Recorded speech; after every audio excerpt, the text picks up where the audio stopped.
Pakistan's Economic Crisis Part 1.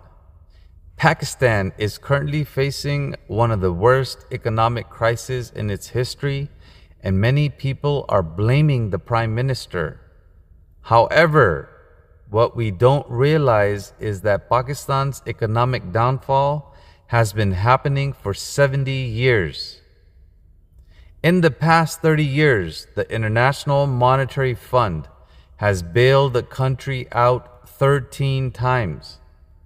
In this episode, we will examine the reasons for Pakistan's economic failure and the lessons that other countries can learn.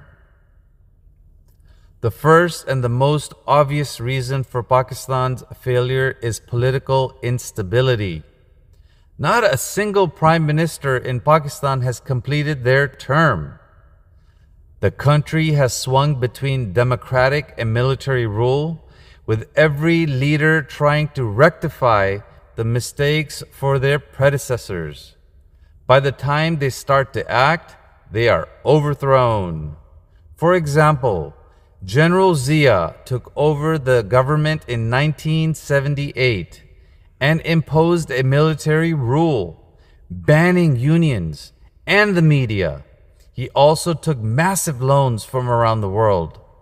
But when Benazir Bhutto took over, she reversed the ban on unions and the freedom of the press, only to be overthrown by Nawaz Sharif. This political instability has three major drawbacks for the country. First, foreign companies are reluctant to set up operations in a country with such instability.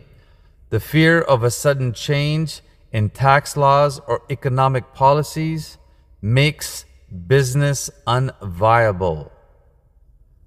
Number two, with the constant fear of being overthrown, leaders focus more on the power struggles instead of development. This often leads to anti-India sentiments and wars.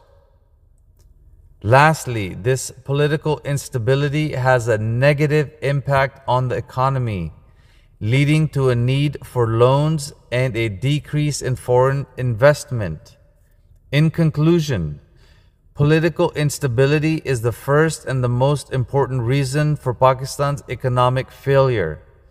As U.S. citizens, it is important that we learn from Pakistan's mistakes and ensure that our own country does not face a similar fate.